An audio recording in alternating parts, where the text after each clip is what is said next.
موضوع الدرس في عظمة كتاب الله وفي بيان أسماء الله الحسنى أواخر سورة الحشر تفسير ابن كثير. الحمد لله رب العالمين والصلاة والسلام على أشرف الأنبياء وسيد المرسلين سيدنا محمد وعلى آله وأصحابه أجمعين. اللهم صل على سيدنا محمد وعلى آل سيدنا محمد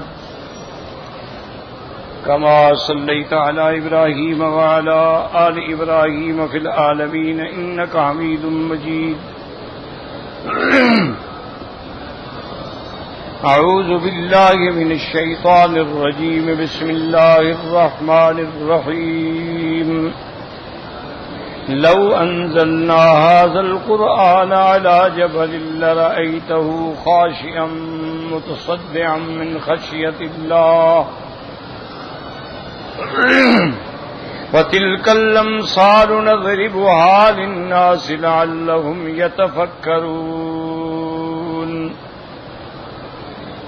هو الله الذي لا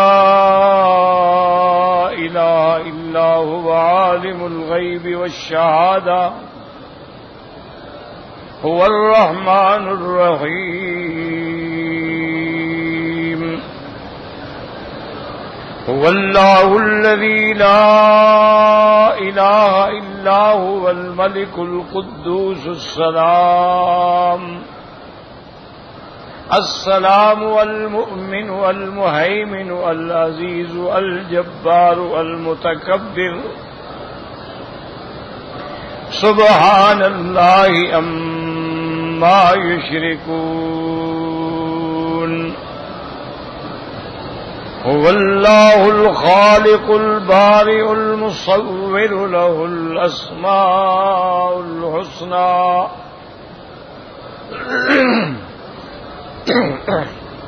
يسبح له ما في السماوات والأرض وهو العزيز الحكيم. قال المؤلف والمفسر رحمه الله تعالى أدام النفع بعلومه وعلومكم في الدارين آمين. إلى أن قال يقول تعالى معظما لأمر القرآن وبينا علو قدره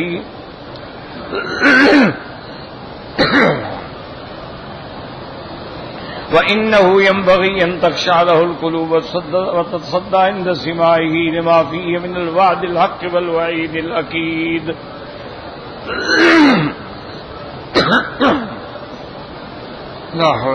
اب مفسر رحمۃ اللہ علیہ ان آیات کی تفسیر بیان فرما رہے ہیں کہ ان آیات میں اللہ تبارک و تعالی نے عظمت قرآن کا بیان فرمایا. اللہ نے قرآن کی عظمت اور قرآن کی شان کا ذکر فرمایا.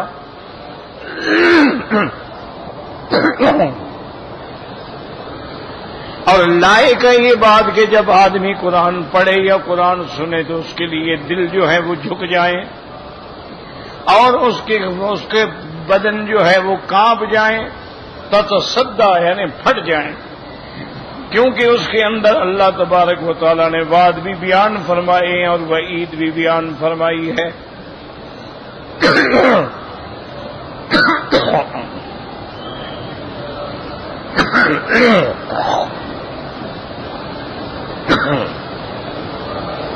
تو اسی لیے یہ حکم ہے کہ قرآن جب آپ پڑھیں پورے تدبر سے، پورے تفکر سے پڑھیں، اور جہاں آیات رحمت آئیں اللہ سے رحمت مانگیں، اور جہاں آیات عذاب آئیں اللہ سے پناہ مانگیں، اور دل اور دماغ دونوں کو حاضر کر کے قرآن پڑھیں. یہ نہیں ہے کہ زبان پہ قرآن ہے لیکن دل اور دماغ کسی اور طرف ہے. اللہ نے اپنے پاک پیغمبر کو بھی یہی حکم دیا تھا کہ میرے محبوب آپ رات کو اٹھیں، تہجد ادا کریں اور قرآن پڑھیں. اور قرآن کا رات کو تہجد میں پڑھنا جو ہے یہ دل اور دماغ کے بالکل موافق ہوتا ہے. اس لیے اللہ تبارک و تعالی نے فرمایا تھا کہ یا ایھا المزمل قم اللیل الا قلیلا نصفہ او انقص منہ قلیلا او زد علیہ ورتل القرآن ترتیلا انا سنلقی علیک قولا ثقیلا ان ناشئۃ اللیل ہی اشد وطئا واقوم قیلا کہ رات کو اٹھ کے جو تہجد میں قرآن پڑھنا ہے اس کی شان ہی الگ ہوتی ہے. کیوں آدمی ہر طرف سے کٹا ہوتا ہے, کوئی شور نہیں, کوئی غل نہیں, سکون ہے, مطمئن ہے, اور ایک ایک حرف پہ اللہ کے قرآن پہ غور کر رہا. اسی لیے صحابہ فرماتے ہیں کہ جب حضور پاک قرآن کی تلاوت فرماتے تھے نماز میں یا خطبات میں تو ایک ایک آیت مبارک الگ الگ کر کے نکھار کے سنوار کے پڑھا کرتے. ایک ایک آیت جو ہے الگ الگ ہوتی تھی. اور بہت سارے صحابہ کہتے ہیں حضور کے پیچھے جو ہم نے نمازیں پڑھی ہیں اسی میں ہم نے قرآن کی صورتیں یاد کر دی, کیونکہ ایک ایک حرف جو ہے وہ سینے میں اتر رہا ہوتا. تو اس لیے اللہ تبارک و تعالی نے فرمایا کہ ایمان والو اس قرآن جو ہے اگر میں کسی پہاڑ پہ بھی اتارتا تو آپ دیکھتے اللہ کی خشیت سے پہاڑ بھی پھٹ جاتا.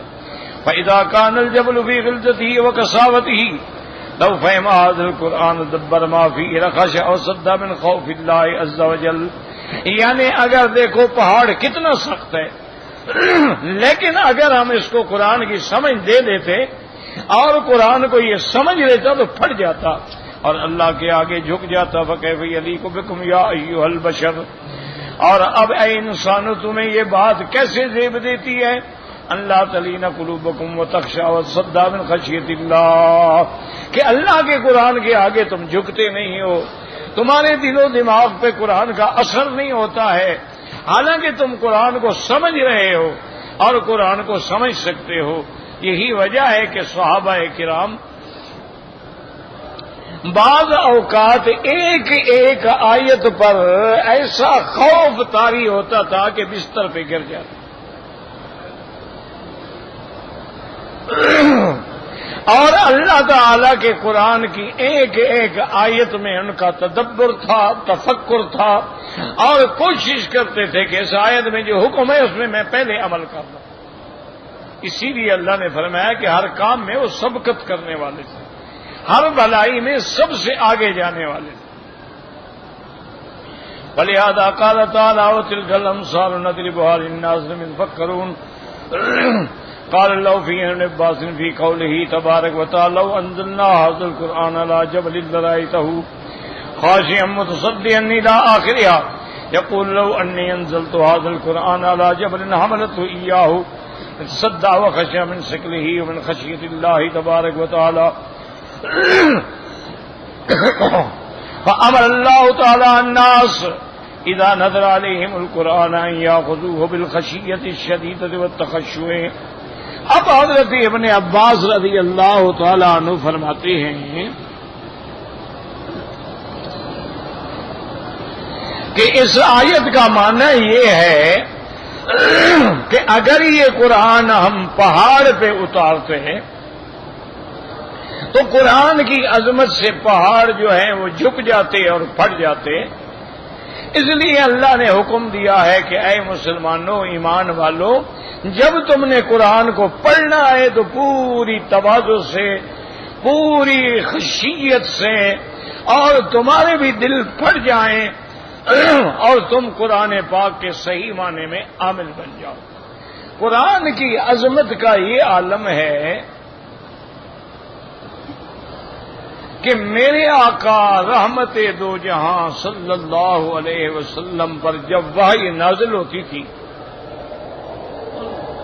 تو بی بی عائشہ صدیقہ رضی اللہ عنہا فرماتی ہیں سخت سردی کی رات میں بھی حضور اس پسینہ پوچھ رہے ہو, اتنا سکھن تھا.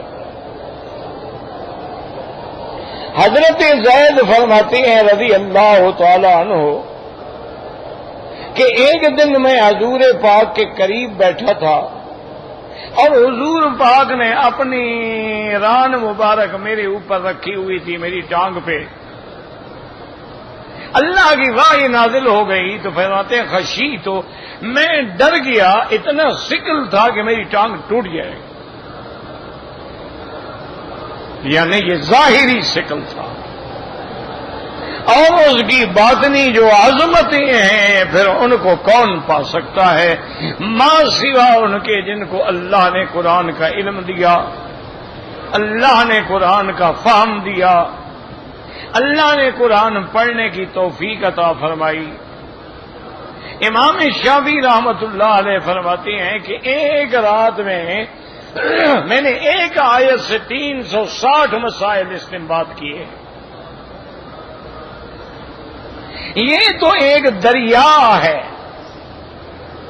اسی لیے علماء نے لکھا ہے کہ بحر ایسا دریا ہے کہ لا ينقضی عجائبہ، اس کے عجائب ختم ہی نہیں ہوتے ہیں، جتنی دفعہ آدمی قرآن پڑھے گا اور اللہ کی نعمتیں ملے گی۔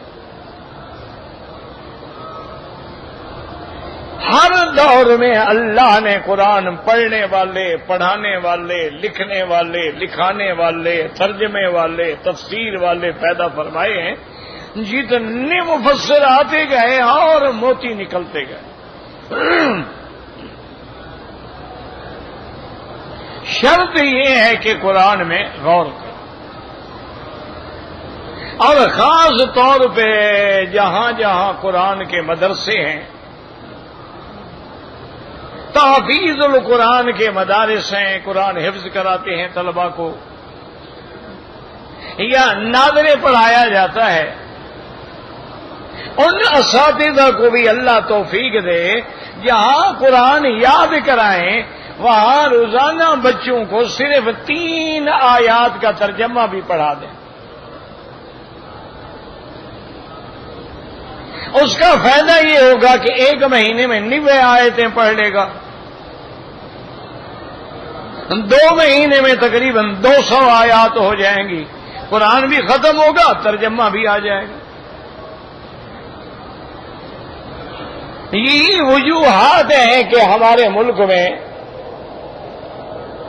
ماشاء اللہ قرآن پڑھنے والے ہر بستی میں موجود ہیں، ہر قریے میں موجود ہیں، ہر محلے میں موجود ہیں، لیکن سمجھتے نہیں ہیں وہ بیچارے، تراویح پڑھ رہے ہیں پتہ کوئی نہیں۔ حتیٰ کہ آپ دیکھ لیں کہ یہ جو 30 سپارے بنائے گئے ہیں یہ حضور نے تو نہیں بنائے، نہ صحابہ نے بنائے ہیں، نہ تبع تابعین نے بنائے ہیں، اس میں اتنی غلطیاں کی ہیں کہ اس نے بس اندازہ لگایا کہ میں نے جو اندازہ کیا نا کہ ایک پارے میں اتنی آیتیں ہونی چاہیے، چاہے آیت کا ترجمہ مکمل ہو نہ ہو، پارہ ختم ہو گیا۔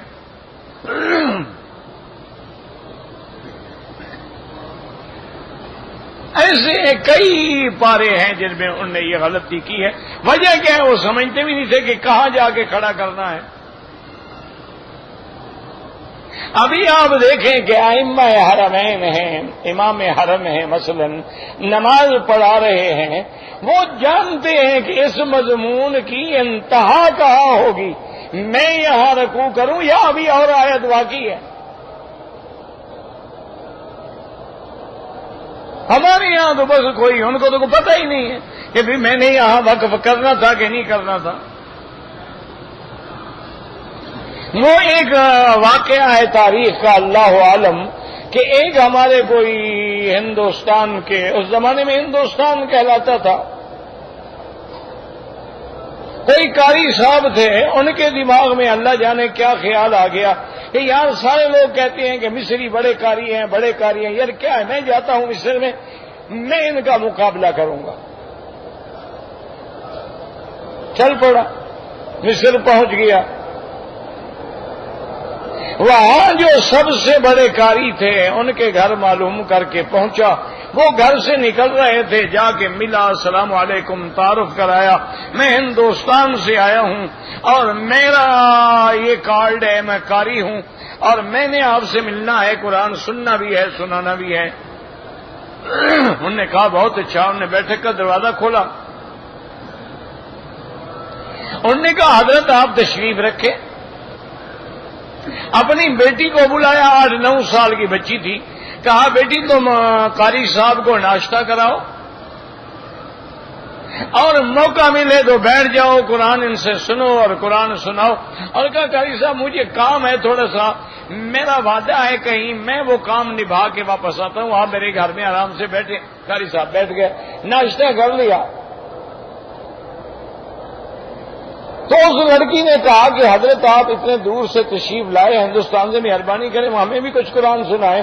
تو حضرت نے سورۃ یوسف پڑھنی شروع کر دی، سنایا اس کو۔ خیر کچھ دیر کے بعد اس کے والد بھی آ گئے، تو والد نے اپنی لڑکی کو بلا کے پوچھا کہ قاری صاحب کا قرآن سنا؟ انہوں نے کہا جی ہاں سنا ہے، سورۃ یوسف کی تلاوت کی ہے۔ تو فرمایا کیا خیال ہے تمہارا؟ انہوں نے کہا حضرت یوسف کو بھائیوں نے اتنی سزا نہیں دی جتنی اس قاری نے ستایا ہے۔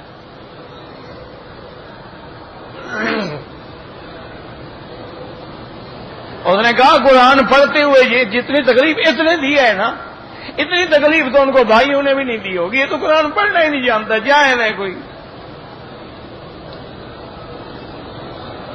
تو یہ حال ہے ہمارا۔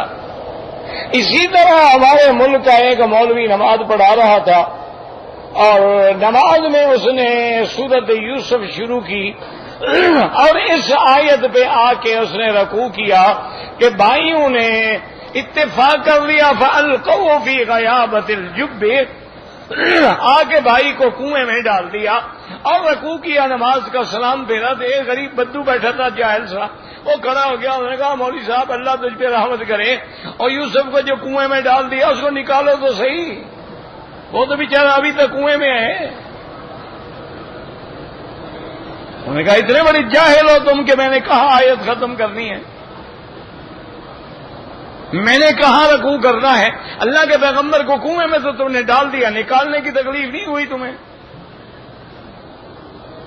تو یہ وجہ ہے کہ قرآن ہم پہ اثر نہیں کرتا۔ ہم قرآن کو ایک مقدس صحیفہ تو سمجھتے ہیں، ایک شان والی کتاب تو سمجھتے ہیں، ہم آنکھوں سے بھی لگاتے ہیں، ہم سینے سے بھی لگاتے ہیں، نہ ہم قرآن میں تدبر کرتے ہیں نہ قرآن پہ عمل کرتے ہیں۔ اسی لیے ایک صحیح حدیث ہے میرے مدنی سرکار کی، رحمت دو عالم صلی اللہ علیہ وسلم کی، آپ نے فرمایا رب قاری القرآن یقرأ القرآن والقرآن یلعنہ، فرمایا بہت سارے قاری ایسے ہوں گے، قرآن پڑھنے والے قرآن پڑھ رہے ہوں گے اور قرآن ان کو لعنت کر رہا ہوگا۔ صحابہ حیران ہو گئے، انہوں نے کہا یا رسول اللہ ایک آدمی قرآن پڑھ رہا ہے اور قرآن لعنت کر رہا ہے۔ آپ نے فرمایا یہ بتاؤ قرآن میں ہے لعنت اللہ علی الکاذبین، اللہ کی جھوٹوں پہ لعنت، یہ قرآن میں ہے، اور قرآن بھی پڑھتا ہے جھوٹ بولتا ہے تو قرآن اس کو لعنت کر رہا ہے کہ نہیں کر رہا ہے؟ قرآن میں ہے کہ لعنت اللہ علی الظالمین، ظالموں پر اللہ کی لعنت۔ اب وہ قرآن بھی پڑھتا ہے ظلم بھی کر رہا ہے تو کیا اللہ کی لعنت اس پہ نہیں آ رہی؟ قرآن کہتا ہے کہ ان الذین یاکلون اموال الیتامی، جو یتیموں کا مال کھاتے ہیں اپنے پیٹ کو جہنم کے انگاروں سے بھر رہے ہیں۔ وہ قرآن بھی پڑھ رہا ہے، یتیموں کا مال بھی کھا رہا ہے۔ اللہ کا قرآن کہتا ہے کہ جس حکم پہ میرا مدنی حکم دے فوراً تعمیل کرو، اور جس سے منع کرے رک جاؤ۔ وہ قرآن بھی پڑھ رہا ہے اور حضور کے حکم کی خلاف ورزی بھی کر رہا ہے۔ قرآن کہتا ہے نشہ حرام ہے، قرآن کہتا ہے کہ لہو الحدیث غنا حرام ہے، وہ قرآن بھی پڑھتا ہے، نشہ بھی کرتا ہے، گانے بھی سنتا ہے، تو قرآن لعنت نہیں کرے گا تو کیا کرے گا؟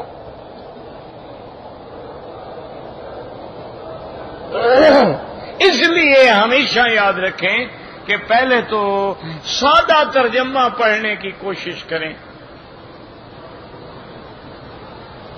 اور اس کے بعد اگر اللہ موقع دے دے تو کسی عالم کی خدمت میں بیٹھ کے روزانہ 4 آیاتیں 5 آیتیں، یہ نہیں ہے کہ تم پہلے دن پارا پڑھ لو، 2 آیات 3 آیات، یعنی آپ حیران ہوں گے کہ میں نے اپنے والد صاحب رحمت اللہ علیہ کو دیکھا بڑھاپے میں، جب یعنی عمر 80 سے بھی اوپر ہو گئی اور تقریباً 50 سال سے زیادہ انہوں نے قرآن و حدیث پڑھایا، تو ترجمے والا قرآن حضرت شیخ الہند کا تفسیر عثمانی لے کے بیٹھے ہوتے، پڑھ رہے ہوتے، تو ہم اپنے دل میں یعنی نعوذ باللہ مذاق اڑاتے کہ کمال ہے والد صاحب کا، یہ 40 سال تفسیر پڑھاتے ابھی تک ترجمہ دیکھ رہے ہیں قرآن کا۔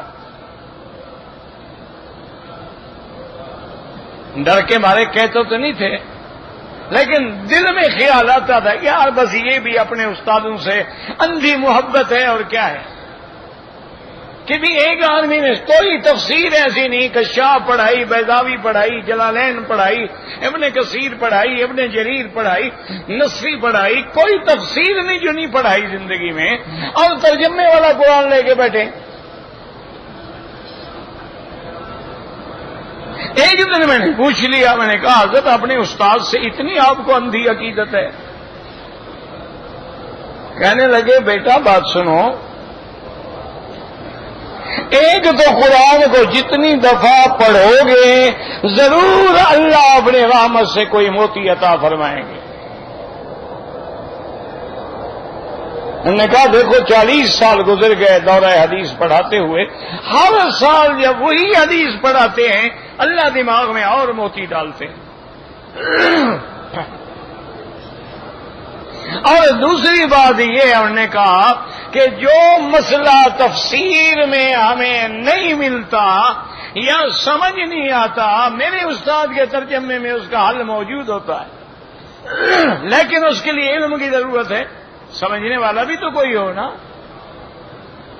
وہ صرف ہی بھی میں جو ترجمہ کرتے ہیں کہ یہ مفعول بہی ہے، مفعول معو ہے، مفعول لہو ہے، مفعول مطلق ہے، یہ حال ہے، یہ مصدر ہے، یہ صفت ہے، اسی میں تو راز چھپا ہوتا ہے ترجمے کا۔ وہ ہمیں بڑی بڑی تفسیروں میں بھی نہیں ملتا۔ تو قرآن نے ایک ایسی نعمت ہے، ایک ایسی عظمت ہے، یہ قرآن ہی تو ہے نا جس نے حضرت عمر جیسا آدمی، یعنی جو اپنے دور میں سختی میں، بہادری میں، شجاعت میں ضرب المثل تھا، قرآن پڑھا بس دل پھٹ گیا۔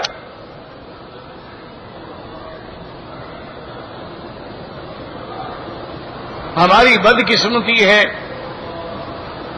آج اگر ہمارے ہاں پہلے تو قرآن پڑھا ہی نہیں جاتا، کب پڑھتے ہیں جب کوئی مر گیا کلخانی شریف پہ پڑھتے، یعنی اب قرآن مردوں کے لیے نہیں رہا، مردوں کے لیے رہ گیا۔ اور دوسری بدقسمتی یہ ہے کہ اگر قرآن پڑھتے ہیں تو پتہ ہی نہیں کہ وقف ہے، سکتہ ہے، مد ہے، یک حرفی ہے، 2 حرفی ہے، 6 حرفی ہے، بس یلمون تلمون یلمون تلمون یلمون تلمون پتہ لگتا ہے، اور تو کچھ پتہ نہیں لگتا، پتہ نہیں یہ کون سا قرآن پڑھتے ہیں۔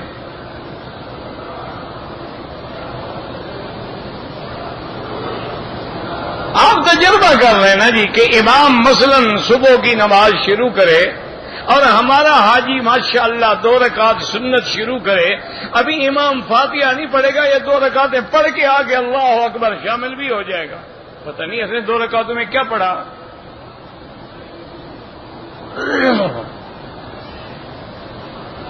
یعنی انہوں نے ابھی فاتحہ نہیں ختم کی، اس نے 2 رکعتیں پڑھ لی، فاتحہ بھی پڑھ لی، سورت بھی پڑھ لی، رکوع بھی کر لی، سجدہ بھی کر لیا، تشہد بھی پڑھ لی، ابھی وہ فاتحہ پڑھیں گے 2 رکعتیں پڑھ کے آگے السلام علیکم اللہ اکبر۔ اس کا کیا علاج؟ وجہ کیا ہے کہ قرآن سے تعلق نہیں رہا۔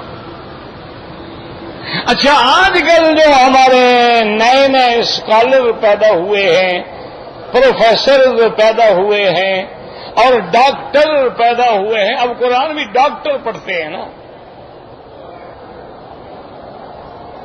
ان کی بدقسمتی یہ ہے کہ وہ قرآن کے ایسے معنی کر رہے ہیں جو 1400 سال میں امت نے نہیں سنے.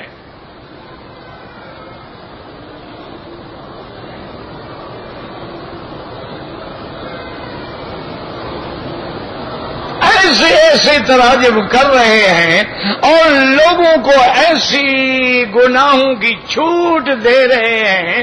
وہ کہتے ہیں کہ جناب اللہ نے خمر حرام کیا ہے اور خمر ہے ما خامر العقل، جو عقل پہ چھا جائے اور بندے کو پتہ ہی نہ لگے بیوی کا نہ بہن کا نہ بیٹی کا نہ حلال کا نہ حرام کا. اور خمر وہ ہوتا ہے جو انگور سے کشید کیا جاتا ہے، وہ حرام ہے. وہ کہتے ہیں جی باقی جو نشے ہیں یہ تو حرام نہیں ہے.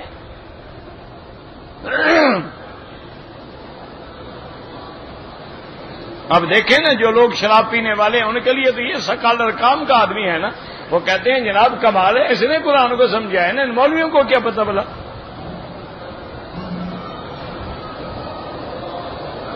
وہ کہتا ہے کہ جی جناب وہ تو انگور سے بنتا تھا، ہم تو سیب سے بناتے ہیں، سنترے سے بناتے ہیں، مالٹے سے بناتے ہیں، ہم اس کو سبزیوں سے بناتے ہیں، ہم جو سے بناتے ہیں، ہم گندم سے بناتے ہیں، ہم گڑ سے بناتے ہیں، یہ کیوں حرام ہے؟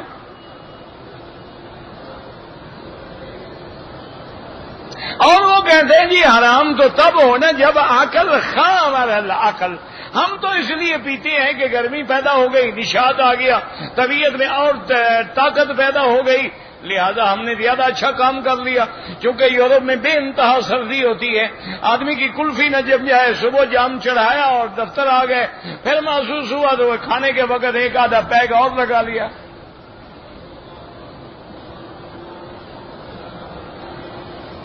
انا للہ و انا الیہ.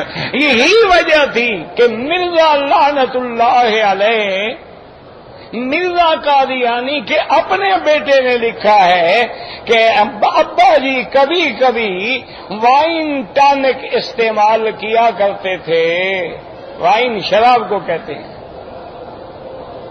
نبی دیکھو، نبی ایسا ہو نا جو خود شراب پیتا ہو تو امت کو پلائے گا نا.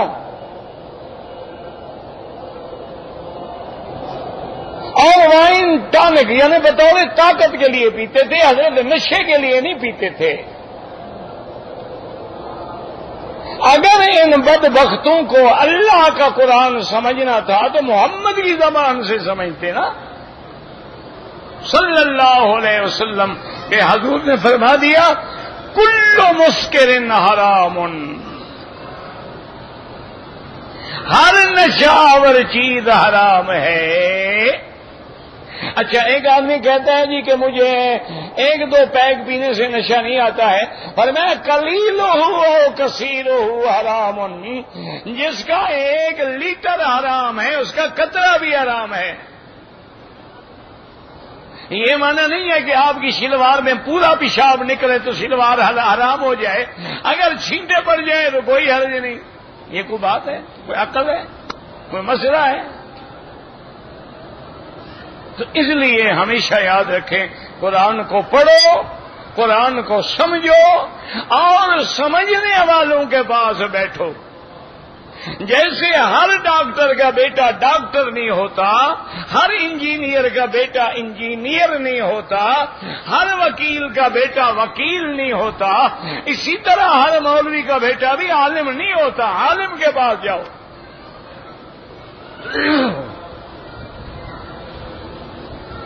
اور زیادہ نہیں، 2 آیتیں 3 آیتیں روز کی پڑھو بس.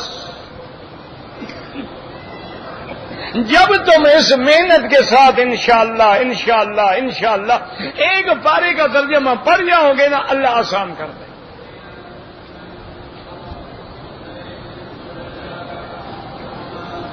تو اس لیے حضرت ابن عباس فرماتے ہیں کہ مومن کا کام ہی یہ ہے اللہ کے ڈر سے وہ پھٹ جائے. وقد ثبت في الحديث المتواتر ان رسول الله صلى الله عليه وسلم لما عمل له المنبر وقد كان يوم الخطبة يقف الى جانب جزء من جزوء المسجد فلما وضع المنبر اول ما وضع وجاء النبي صلى الله عليه وسلم ليخطب فجاوز الجذع الى نحو المنبر فعند ذلك حن الجذع وجعل يئن كما يئن الصبي الذي يسكت لما كان يسمع من الذكر والوحي عنده.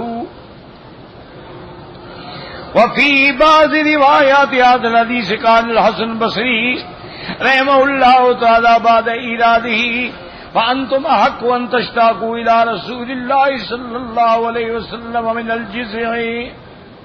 اب مفسر رحمت اللہ علیہ فرماتے ہیں کہ حدیث متواتر میں ہے کہ حضور صلی اللہ علیہ وسلم جب مسجد نبوی میں خطبہ پڑھاتے تھے تو کھجور کی تنا تھا، اس سے آپ ٹیک لگا کے کھڑے ہوتے تھے. آپ کے لیے ممبر بنایا گیا. حضور جب اس سے گزر کے ممبر کی طرف جانے لگے تو وہ جو تنا تھا کھجور کا اس نے رونا شروع کر دیا. لفراق النبی صلی اللہ علیہ وسلم کہ آج میں اللہ کے نبی کے بدن سے وہ مجھے جو لمس آتا تھا، وہ مجھ پہ جو رحمتوں کی برسات ہوتی تھی، محروم ہو گیا. حضور آئے، ممبر سے اترے، اس کو سینے سے لگایا، اس کو تھپکیاں دے کے چپ کرایا. تو حسن بصری فرماتے ہیں مسلمانوں کم از کم لکڑی کے برابر تو حضور سے محبت پیدا کرو کہ لکڑی تو حضور کے عشق میں رو رہی ہو اور تم نبی کے عشق میں مدینے میں جا کے بھی اس طرح پھروا رہے ہو. ماشاءاللہ یہ بھی عشق ہے نا. ماشاءاللہ گاڑی میں بیٹھتے ہیں، گانا لگا دیتے ہیں، مدینہ سامنے نظر آتا ہے، سگریٹ جلا لیتے ہیں اور جانے صلاۃ و سلام سے پڑھنے سے پہلے باقاعدہ شیو کر کے ٹائی لگا کے دیکھتے ہیں کہ کوئی بال بچ نہ جائے. حضور کی پوری سنت کو اتار کے گندی نالی میں پھینک کے پھر جاتے ہیں کہ یا رسول اللہ میں آ گیا ہوں آپ کا نافرمان.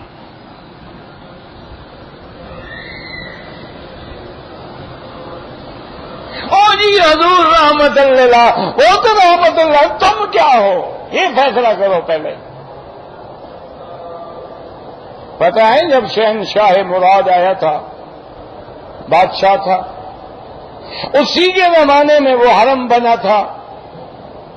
اس نے اپنے ملازموں سے کہا، اس وقت ٹرین چلتی تھی، ریلوے چلتی تھی، گاڑی آتی تھی، کہ میں جب مدینہ منورہ کے اسٹیشن پہ آ جاؤں تو میرے گلے میں رسا ڈال کے مجھے کھینچ کے لے جاؤ حضور کے سامنے، جیسے ایک مجرم کو لے جاتے.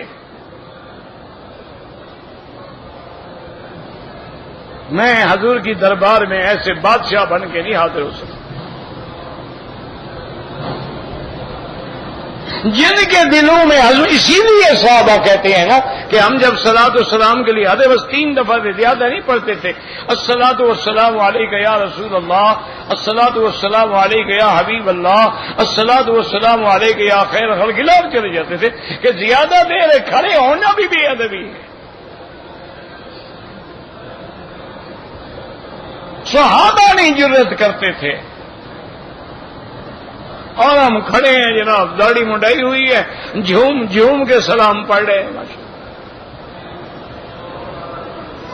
احساس ہی نہیں ہے کہ بھئی جب میری صورت، میری شکل، میری سیرت، میرے اعمال سارے مخالف ہیں محمد مصطفیٰ کے، اب سامنے کھڑے ہو کے جرت تو نہ کروں. احساس ہی کچھ نہیں.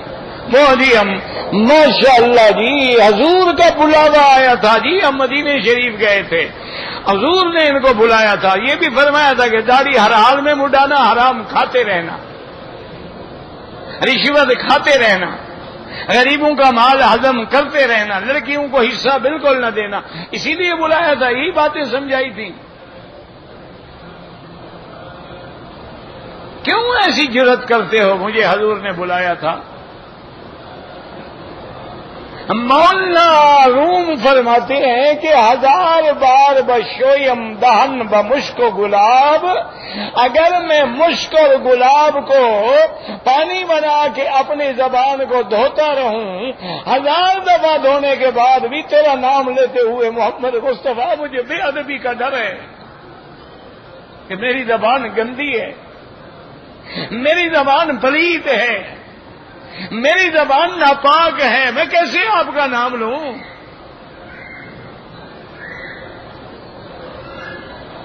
جن کے دل میں عشق ہوتا ہے وہ اس طرح سلام پڑھنے آتے ہیں،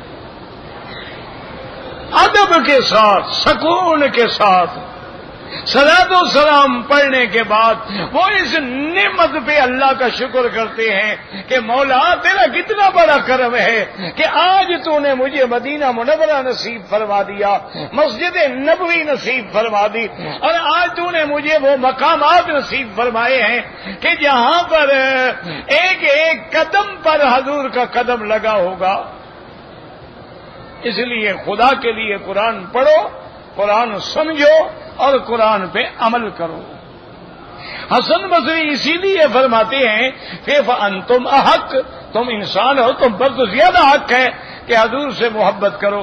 وَهَكَذَا هَذِهِ الْآيَةُ الْكَرِيمَةُ إِذَا كَانَتِ الْجِبَالُ الصُّمْ لو سمعت کلام اللہ فہمت الخشیہ وصدت من خشیتی فکیف بکم وقد سمعتم وفہمتم۔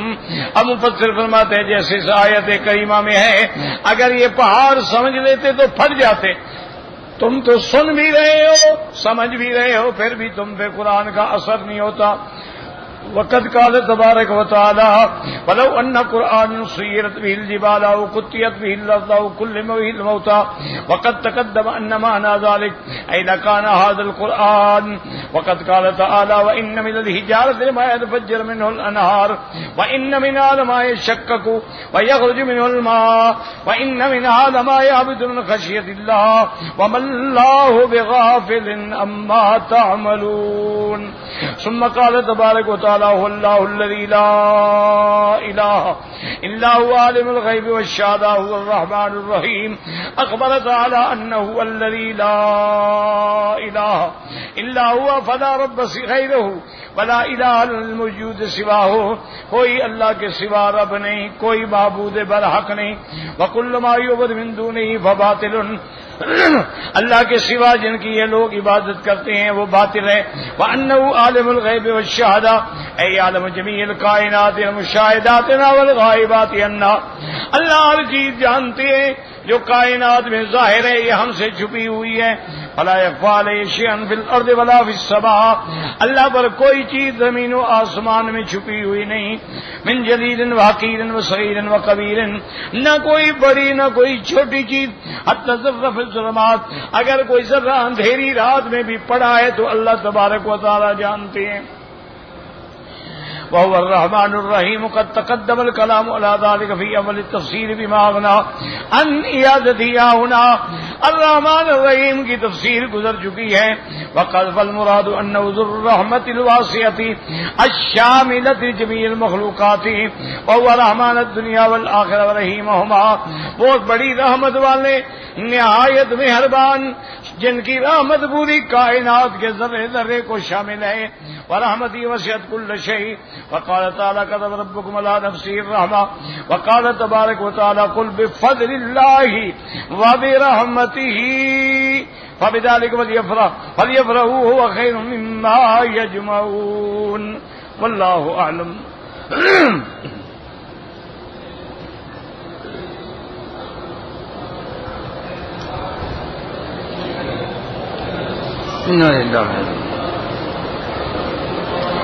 کہتے ہیں جی کہ طواف کرنے کے لیے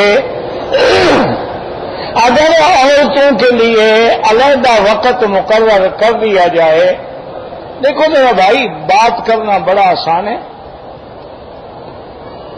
علیحدہ وقت مثلاً ان کے لیے مقرر ہوا رات کا، ان کی دن کو فلائٹ ہے تو وہ کیسے جناب آ کے طواف الوداع کریں؟ ان کی فلائٹ ہے، طواف زیارت نہیں کیا ہے، اس کا وقت ہی نہیں آیا، وہ کیا کرے؟ کہہ دینا تو بڑا آسان ہے نا۔ ورنہ الحمدللہ ثم الحمدللہ کہ یہ حکومت جو ہے اور یہ فیملی جو ہے، بادشاہ کا خاندان جو ہے، ان کے خون کے اندر ہے حرمین کی خدمت۔ آپ دیکھتے ہیں اب جب سے آ رہے ہیں حرم میں کچھ نہ کچھ ہو رہا ہے. اب دیکھیں کہ رمی جمرات کا مسئلہ تھا جہاں سینکڑوں بندے کنکری مارتے ہوئے شہید ہو جاتے تھے، الحمدللہ حل ہو گیا. 5 منزلیں تعمیر ہو گئی. کوئی یعنی کوئی تصور ہی نہیں ہو سکتا کہ بندہ ٹکرائے گا.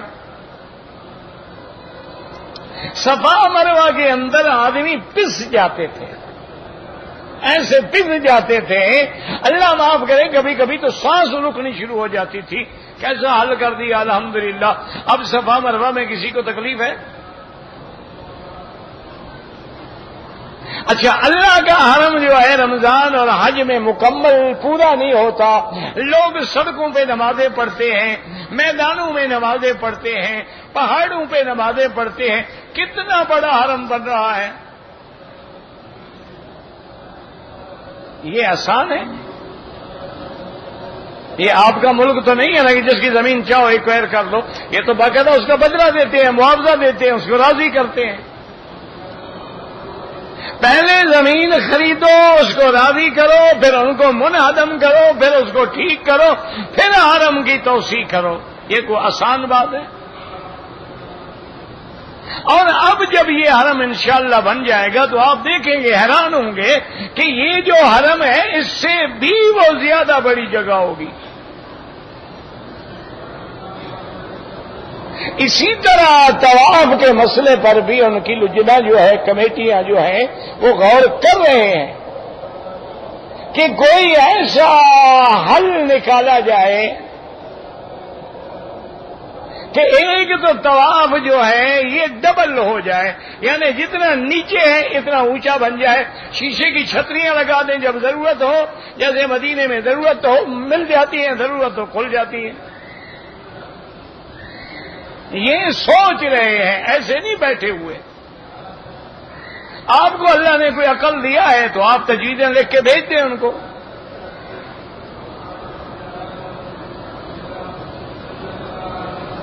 دنیا کے کافروں کو کون کلمہ پڑھائے گا؟ تم پڑھاؤ گے؟ تم حضور کی امت نہیں ہو. کنتم خیر امت. ہر بندے پہ ضروری ہے کہ جا کے دوسرے کو کلمہ پڑھائے. یہ کوئی مولوی کا ٹھیکہ تو نہیں ہے، یہ تو ہر مسلمان کی ذمہ داری ہے.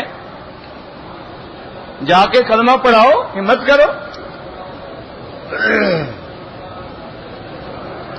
بہن نے مجھ سے پیسے مانگے ہیں، اگر میں زکوٰۃ کی نیت کر کے دے دوں، اگر بہن غریب ہے پھر زکوٰۃ کی نیت کر کے دے سکتے ہیں. اگر بہن بھی امیر ہو پھر تو نہیں دے سکتے.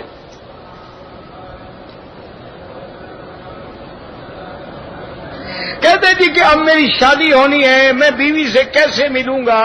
اللہ پاک عقل دیں گے، سمجھ جائیں گے انشاءاللہ.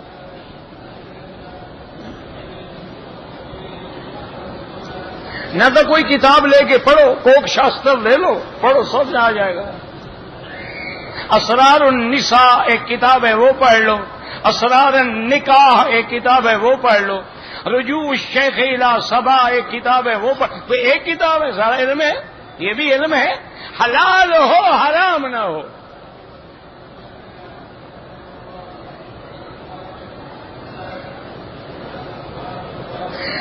پاکستان میں سونا مہنگا ہو گیا ہے. مہنگا ہو گیا تو پیسے بھی زیادہ ملیں گے. تمہیں جتنا پیسہ ملے گا 2.5% ہوگے.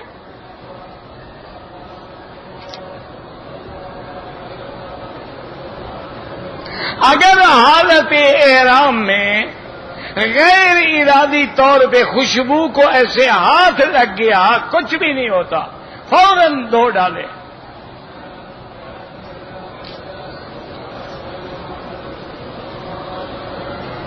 بھائی نفلی عبادت ہے طواف، اپنے لیے کریں، پھر دعا کر لیں کہ یا اللہ اس کا ثواب فلاں کو عطا فرما. کہتے جی کہ حالت احرام میں بعض اوقات پاؤں میں چیونٹیاں مر جاتی. اللہ تو جانتے ہیں نا، ہم تو ابداً تو نہیں مار رہے ہیں نا. کوئی بات نہیں.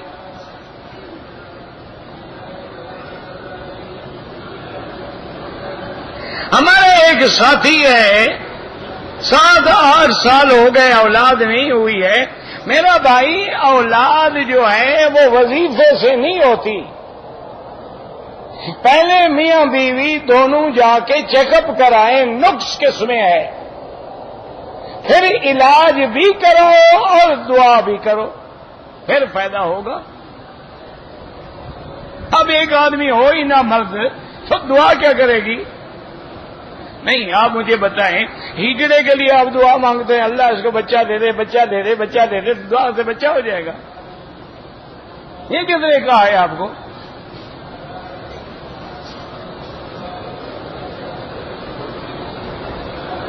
ایک آدمی جازان سے بغیر احرام کے مکے آ گیا، فوراً طائف جا کے عمرہ کرے، احرام باندھے، ورنہ دم دینی ہوگی. غیر مسلم یا کافر یا جو آدمی بھی کافروں کا دشمن ہوگا کافر برا کہیں گے.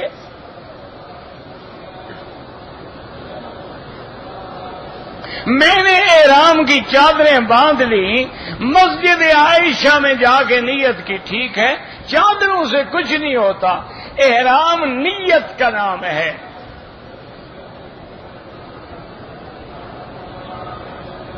ایک غلام کو آزاد کرنے کا یہ ثواب ہے کہ اللہ اس کے ہر عضو کے بدلے میں تمہارے ہر عضو کو جہنم سے آزاد کر دیتے ہیں.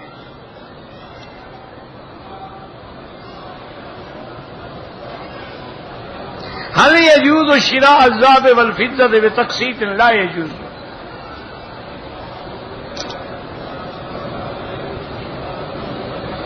میرا بھائی 15 شعبان کی رات کے بارے میں ایک تو غلط فہمی ہے لوگوں کی کہ انا انزلناہ فی لیلۃ مبارکۃ، اس سے مراد 15 شعبان کی رات ہے، یہ غلط ہے. اس آیت سے مراد لیلۃ القدر ہے. اور دوسری بات یہ ہے کہ 15 شعبان کی رات کے جاگنے میں یا کسی خاص عبادت کے لیے کوئی صحیح حدیث حضور پاک سے نہیں آئی ہے. علماء کے اقوال ہیں، بزرگوں کے اقوال ہیں، انہوں نے فضائل لکھے ہیں. کسی نے اس کو لیلۃ التوبہ لکھا ہے، کسی نے کہا ہے کہ اس رات ہمارے ارزاق کی فرشتے بنتی ہیں اور فیصلہ لیلۃ القدر کی رات میں ہوتا ہے، لیکن کوئی صحیح حدیث ہمیں نہیں ملتی ہے. اس رات جو ہے قبرستان جانا جو ہے کسی صحیح حدیث مبارک سے نہیں ملتا. اللہ عالم بعض روایات ضعیفہ میں ہو.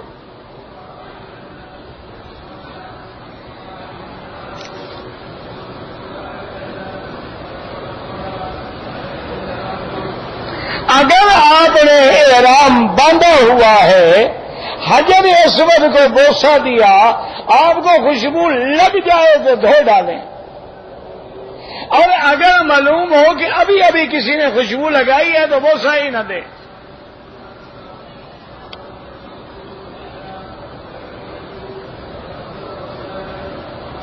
کہتے ہیں جی کہ حرم کے آس پاس جتنے ہوٹل ہیں ان میں کموڈ لگے ہوئے ہیں. کموڈ جو ہے آدمی ناپاک ہو جاتا ہے. غلط بات ہے. کیوں ناپاک ہوتا ہے؟ کسی سے بیٹھنے کا طریقہ سیکھو. کوئی ناپاک نہیں ہوتا، بلکہ اس میں تو دوسرے سے زیادہ آسانی ہے. اگر آدمی بیمار ہے وہ بیٹھ ہی نہیں سکتا، کیا کرے گا؟ یہ ایسے نہیں ہے. طریقہ نہیں آتا تو آپ کے کپڑے پلید ہو جاتے ہیں. آپ طریقہ سیکھ لیں گے کچھ بھی نہیں ہوگا. ماں باپ کے لیے عمرہ کریں، حج کریں، جو مرضی آئے کریں، ایک کے لیے ایک.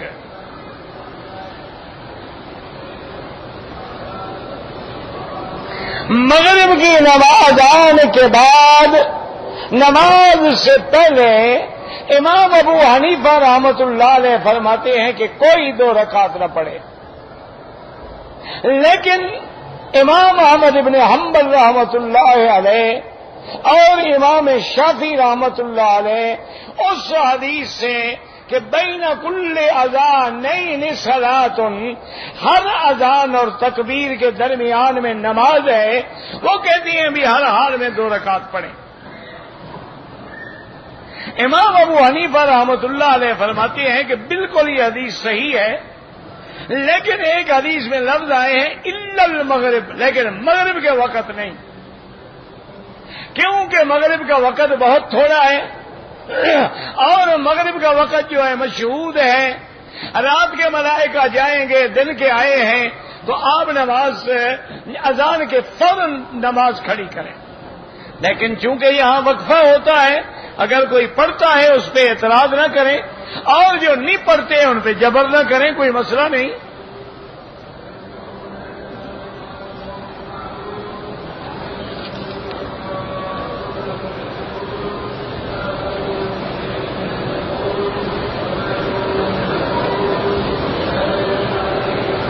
بہرحال ایک عمرہ کیا، آپ نے اس طرح پھروا دیا، دوسرے عمرے میں آپ نے کچھ حصے پہ اس طرح پھروایا، اگر وہ چوتھا حصہ کا تھا تو ٹھیک ہو گیا، پھر تیسرا عمرہ کیا تو سارا اس طرح پھروا دیا۔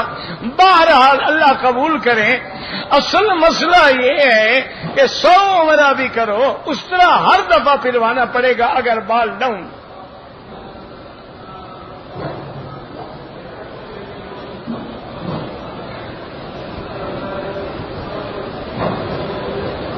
بہرحال ملتزم کو پکڑا، خوشبو لگ گئی، دھو ڈالے، اگر نہیں دھویا 2-4 ریال خیرات کر دیں۔ ایک آدمی کے اکاؤنٹ میں سود کی رقم جمع ہوتی رہی، اب وہ رقم کافی ہو گئی ہے، اس کو لے لو اور مسکینوں غریبوں پر بغیر نیت ثواب کے خرچ کر دو، غریبوں کو دے دو، کوئی سڑک بنا دو، کوئی حمام بنوا دو، لیکن ثواب کی نیت نہ کرو۔ ثواب حلال پہ ہوتا ہے، حرام پہ نہیں ہوتا ہے۔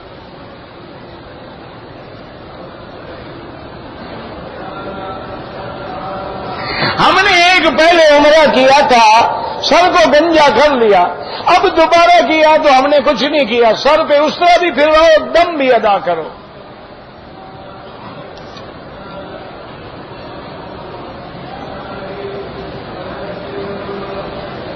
کہتے جی ختم قادریہ کے نام سے، میں تو پہلے جانتا نہیں ختم قادریہ کیا ہے۔ بہرحال جب تک آدمی کے سامنے الفاظ نہ ہوں آدمی کیا کہہ سکتا ہے، اس میں کوئی شک نہیں کہ بدعات ہیں۔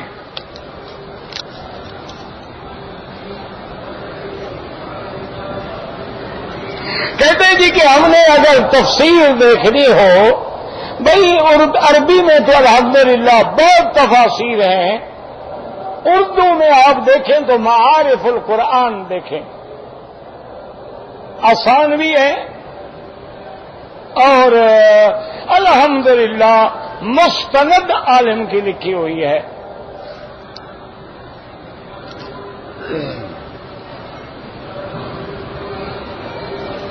ہم پاکستان سے آئے ہیں عمرے کے لیے، ہم نے حرم شریف میں آ کے طواف کر لیا، صفا مروہ نہیں دوڑا، دم پڑ گئی۔ آپ عمرے کے لیے آ رہے تھے، کسی سے نہیں پوچھا کہ عمرہ کیا ہوتا ہے،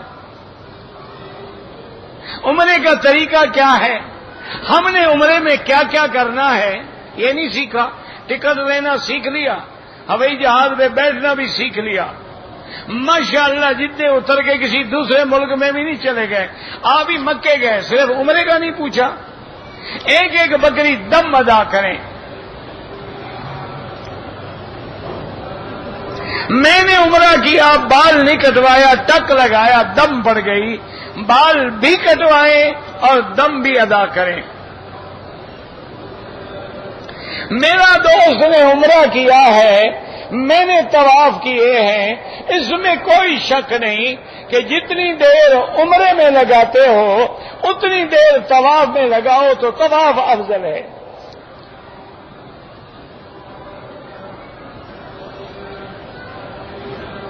عورت کے لیے حالت احرام میں چہرہ کھلا رکھنا ہے، یہ تھوڑا ہے کہ ہر طواف میں کھلا رکھے۔ اور کھلے رکھنے کا معنی یہ نہیں کہ اجنبی سامنے کھڑے رہیں وہ کھلا رکھے، کیسے ایسے کپڑا لٹکائے کہ چہرے کو بھی نہ لگے اور پردہ بھی قائم رہے، جیسے کہ بی بی عائشہ صدیقہ رضی اللہ عنہا فرماتی ہیں اذا هذین الرجال صدلنا علی وجوہنا، جب لوگ سامنے آتے تھے ہم کپڑا گرا دیتے تھے، اور جب لوگ دور چلے جاتے تھے تو ہم ہٹا دیتے تھے۔ واللہ اعلم، ربنا تقبل منا انک انت السمیع العلیم وتب علینا انک انت التواب الرحیم، اللهم فرج هم المہمومین، نفس کرب المکروبین، وقض الدین عن المدینین، واشفنا واشف مرضانا ومرضى المسلمین، اللهم اجعل لنا وللمسلمین من كل هم فرجا ومن كل ضيق مخرجا ومن كل بلاء عافیا۔